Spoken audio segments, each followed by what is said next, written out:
Halo semuanya, selamat datang di FH Unkris Podcast, sebuah podcast resmi dari Fakultas Hukum Universitas Krisnadipayana yang akan memberikan kamu pembahasan hukum yang menarik dan interaktif, sekaligus mengajak kamu untuk mengenal lebih dekat dengan Fakultas Hukum Universitas Krisnadipayana. Episode ini merupakan episode pertama dari FH Unkris Podcast yang akan menjadi awalan untuk episode-episode berikutnya. Kenalin, aku Salma. Aku akan menemani kalian sepanjang podcast kali ini. Jadi sudah hampir sekitar 1 tahun kita itu hidup berdampingan dengan yang namanya COVID-19. Nah, fakta ini sudah merubah banyak hal, mulai dari sosial, pekerjaan, ibadah, maupun dari pendidikan. Fakultas Hukum Unkris pun sebagai lembaga pendidikan terus melakukan persiapan-persiapan untuk menghadapi yang perubahan yang terjadi pada saat ini. Untuk membahas hal itu, aku akan kenalin ke kalian nih seseorang yang akan menjadi narasumber kita pada hari ini, yaitu ada Pak Heri di sini. Apa kabar Pak Heri? Baik Mbak Salma. Sehat ya Pak? Alhamdulillah sehat. Nah, kan sekarang lagi pandemi COVID-19 nih Pak. Pasti Ya. banyak banget dong perubahan-perubahan gitu kan. Betul. Dari aktivitas segala macam. Nah, Betul. apa sih kesibukan Bapak pada saat sekarang ini? Kalau kesibukan saat ini, yang pertama itu mengajar ya. Mengajar karena saya dosen juga di Fakultas Hukum Unkris. Yang kedua saya juga berpraktek secara hukum dan kegiatan-kegiatan lain yang memang masih berkaitan dengan hukum. Yang walaupun COVID ya memang terkadang memang harus beraktivitas juga ya. Iya, tapi tetap harus ya Pak mau Harus jaga protokol kesehatan. Iya, harus jaga kesehatan. Harus jaga badan juga, minum vitamin segala macam ya Pak ya. Betul. Nah, kan teman-teman masih banyak nih yang belum tahu apa sih posisi dan jabatan Bapak di FH Unkris. Yang pertama dosen ya. Oke. Dosen ya. Yang saya diberikan amanah sebagai wakil ketua unit informasi dan promosi Fakultas Hukum Unkris. Nah, jadi ya memang kalau di Unkris 2 itu yang menjadi kegiatan utama ya. Kegiatan Bapak ya. Nah, tadi Bapak menyinggung nih masalah unit informasi dan promosi di FH Unkris. Nah, apa sih Pak tugas dan fungsi dari unit informasi dan promosi FH Unkris itu sendiri? Banyak banget Pak yang belum tahu tuh pasti. Oh, yang pertama begini. Unit promosi dan informasi itu dia punya 2 tugas. Gitu kan. Yang pertama itu internal. Dia menjadi unit yang memberikan informasi terkait kegiatan-kegiatan akademik kampus untuk internal kampusnya kepada mahasiswa dan juga kepada dosen. Contoh memberikan informasi terkait dengan agenda akademik, ujian, perkuliahan baru dan segala macamnya. Unit ini juga punya tugas untuk memberikan informasi kepada eksternal ya terkait dengan aktivitas-aktivitas Fakultas Hukum Unkris. Nah, termasuk juga di dalamnya itu mempromosikan Fakultas Hukum Unkris kepada masyarakat umum untuk dapat lebih mengenal Fakultas Hukum Unkris dan mengabarkan bahwa kita beraktivitas dengan banyak kegiatan di Fakultas Hukum Unkris ini. Berarti teman-teman nih buat pada yang belum tahu tentang Fakultas Hukum Unkris mungkin bisa langsung ke bagian unit-unit itu ya Pak ya? Iya. Salah satunya juga kita kan mengabarkan tentang bagaimana kegiatan-kegiatan Fakultas Hukum Unkris kepada masyarakat. Gitu kan, satu gitu kan. Selain aktivitas-aktivitas kampus ya. Oke, baik Pak. Nah, selain itu nih Pak, Bapak juga pasti punyalah saran-saran gitu loh. Kenapa sih harus kuliah di FH Unkris ini gitu Pak? Kalau ditanya kenapa harus kuliah di Fakultas Hukum Unkris, saya kira terlalu banyak ya. Terlalu banyak terlalu banyak alasan kenapa harus begitu. Tapi paling tidak begini. Ada yang pertama itu bahwa memang kita ini fakultas hukum tertua ya. Oh, iya. Sudah sejak 1952. Udah lumayan Beraktivitas tua ya, lumayan gitu kan. Nah, yang kedua memang karena usianya yang cukup panjang itu Fakultas Hukum Unkris juga telah melahirkan alumni-alumni yang cukup handal ya. Beberapa alumni memang menjadi ahli hukum terkemuka. Beberapa alumni banyak yang berpraktek sebagai advokat ya. Advokat karena memang banyak anak hukum itu kan beralih ke advokat ya. Nah, yang kemudian itu ada juga beberapa alumni kita itu yang mengisi jabatan-jabatan publik. Berarti lumayan banyak ya Pak orang-orang iya. sukses lulusan dari FH Unkris. Oh iya, termasuk juga pernah jadi hakim agung ya alumni kita. Oh iya. Ya. Nah, terus Pak, buat kita lebih mengetahui lagi nih, teman-teman juga pengen tahu nih, apa aja sih pilihan program yang ada di FH Unkris ini? Kalau program akademiknya ada 2 ya. Ada reguler, ada non reguler. Nah, yang kelas malam ya. Untuk peminatannya kita banyak ya, ada 5. Yang pertama itu ada hukum pidana peminatannya. yang kedua hukum perdata, yang ketiga hukum tata negara, yang keempat itu hukum bisnis, yang kelima itu hukum internasional. Wah, lumayan banyak ya Pak. Oh, banyak. Nah, Bapak sendiri termasuk kepemilikan yang mana tuh Pak? Lebih fokus ke mana? Saya itu fokus di hukum tata negara. Oh, hukum tata Iya. negara. Pantesan tidak bertemu dengan saya Pak, karena saya di bisnis. Oh gitu ya? Iya. Oh. Tapi kita suka bertemu ya kalau Suka bertemu misalkan ya. di kampus ya. Oke. Baik. Informasi untuk kalian yang ingin berkuliah di FH Unkris, saat ini pendaftaran gelombang 1 sudah dibuka loh, yaitu yang pendaftarannya pada tanggal 14 Desember sampai 27 Februari 2021. Dan ada juga pelaksanaan ujian masuknya itu pada tanggal 2 sampai 3 Maret 2021. Lalu pengumuman buat hasil seleksinya pada tanggal 4 Maret 2021. Nah, untuk kalian yang ingin mengetahui lebih lanjut, untuk link pendaftarannya bisa langsung diakses ke pmb.unkris.ac.id/unkris. Kita bisa lanjutin ya Pak ya? Lanjut. Baik. Nah, saat ini kan sedang di masa pandemi COVID-19 yang lumayan adanya suatu perubahan-perubahan sistem ya Pak ya, Iya. dimanapun itu, khususnya di bidang pendidikan. Iya.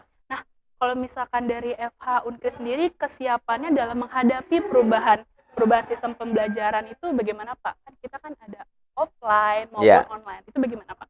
Iya. Yang pertama sudah pasti ya, Fakultas Hukum Unkris itu pasti akan turut serta dengan program pemerintah ya. Iya. Akan turut serta dengan program pemerintah untuk melawan pandemi COVID-19. Sehingga upaya ini juga pada akhirnya sesuai dengan anjuran pemerintah merubah juga pola ajar yang ada, begitu. Yang dulu awalnya tatap muka, sehingga pada akhirnya karena di masa pandemi COVID ini pola ajar itu berubah menjadi online ya. Oh, di rumah menjadi ya, Pak, menjadi berarti? online ya. Tapi sudah pasti Fakultas Hukum Unkris karena itu berubah menjadi online, pasti fakultas juga akan sudah menyiapkan infrastruktur semuanya supaya pembelajaran online itu menjadi lebih efektif, begitu kan. Nah, walaupun pembelajaran online itu dilakukan, tapi tetap saja kita juga tetap mengedepankan kualitas dan mutu pendidikan kepada mahasiswanya. Kualitas dan mutu ajaran kepada mahasiswanya. Karena memang jangan nanti pada akhirnya bergeser mekanisme pengajarannya menjadi online, tapi mutu tertinggal. Tapi kalau di Fakultas Hukum Unkris, kita menyiapkan itu dua halnya. Yang pertama tetap menyiapkan infrastruktur pendidikan pengajaran online-nya. Yang kedua juga tetap menjaga agar dengan mekanisme pengajaran online itu, mutu dan kualitas pengajaran kepada mahasiswa juga tetap terjaga. Saya setuju sih Pak untuk itu, karena saya kan mahasiswa semester 7 nih Pak. Iya. Saya merasakan itu kan. Biasanya kita tuh secara tatap muka, bisa bertanya secara langsung, tapi sekarang dengan adanya COVID-19 kita kan harus di rumah ya Pak ya. Iya. Secara online juga harus bertanya lewat online. Memang ini perubahan yang membuat kayak kita harus adaptasi lagi gitu ya Pak ya. Iya. Tapi alhamdulillah di FH Unkris ini emang sudah menyiapkan ya Pak beberapa Oh iya. istilahnya program-programnya tuh kita bisa jadi tetap kuliah dengan seperti biasa walaupun dengan beda sistem ya Pak ya. Iya, Lancar, betul. alhamdulillahnya gitu ya Pak ya. Alhamdulillah. Nah, itu kan terkait dengan pembelajaran secara Iya. online-nya ya Pak ya. Nah, kalau misalkan kegiatan lain seperti ujian, mungkin sidang skripsi dan pembayaran itu seperti apa Pak sistemnya? Sama juga ya. Terkait kegiatan akademik lainnya juga online. Termasuk tadi itu adalah ujian online, terus sidang skripsi juga online. Karena kita menjaga betul protokol kesehatan. Jangan sampai nanti pada akhirnya kita meminta mahasiswa masuk ke dalam kampus, tetapi dampak kesehatan menjadi tidak baik. Oh iya. Makanya sejalan dengan program pemerintah, kita menyesuaikan. Semua aktivitas kampus itu kita buat menjadi online ya. Menjadi online, termasuk juga pembayaran juga online gitu kan. Nah, saya kira ini juga bagian dari cara kita mengawalin menuju kampus di era digitalisasi ya. Lebih ini apa ya, jadi semuanya tuh kita lebih karena udah ada era digital juga, Iya. semuanya juga istilahnya di rumah juga kita bisa mungkin pakai wifi atau kuota segala macam. Jadinya kita bisa mengakses segala macam informasi maupun dari mulai pembayaran atau segala macam kita bisa dengan link atau mungkin website Unkris sendiri ya Pak. Betul, betul. Pak, tolong Pak kasih dong pesan-pesan kepada teman-teman sekalian nih buat yang calon mahasiswa baru Fakultas Hukum Unkris. Kalau pesan saya sederhana saja, segera mendaftarkan diri ke Fakultas Hukum Unkris karena saya kira memang dalam situasi saat ini Fakultas Hukum itu menjadi salah satu pilihan pendidikan yang diminati dan Iya. sesuai dengan kebutuhan masyarakat gitu kan. Dan di Unkris kita mengedepankan pendidikan yang bisa menciptakan alumni-alumni Fakultas Hukum, alumni-alumni hukum yang cukup yang handal ya dalam ilmunya, yang kompeten dalam ilmunya gitu kan. Karena selain pendidikan, kita juga punya beberapa kegiatan-kegiatan mahasiswa yang sifatnya adalah praktikal ya. Jadi mempraktekkan ilmu hukum itu kayak persidangan semu dan yang lain-lain ya. Baik Pak, kita akan membahas mengenai ini Pak. Kan pasti ada dong prospek ke depannya setelah lulus gitu. Iya. Bapak, menurut Bapak nih, prospek setelah menjadi lulusan FH Unkris gitu. Apa aja sih Pak prospek ke depannya?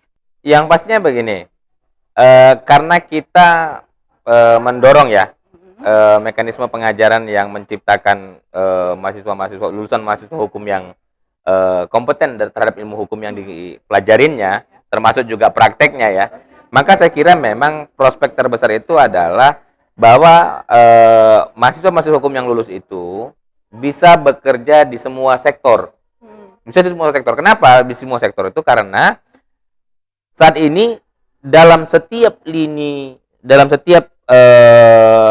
lahan bisnis manapun, wilayah bisnis manapun, itu pasti membutuhkan orang hukum.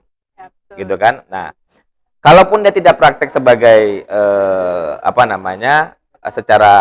sebagai advokat hukum, paling tidak dia bisa menjadi legal di perusahaan gitu kan. Termasuk juga masuk kepada sektor-sektor pemerintahan gitu kan. Karena memang prinsipnya ketika ada lebih dari satu orang atau minimal 2 orang melakukan kesepakatan, maka timbul hukum di dalamnya. Iya, betul. Dan dibutuhkan orang hukum di dalamnya untuk memberikan pandangan. Gitu. Nah.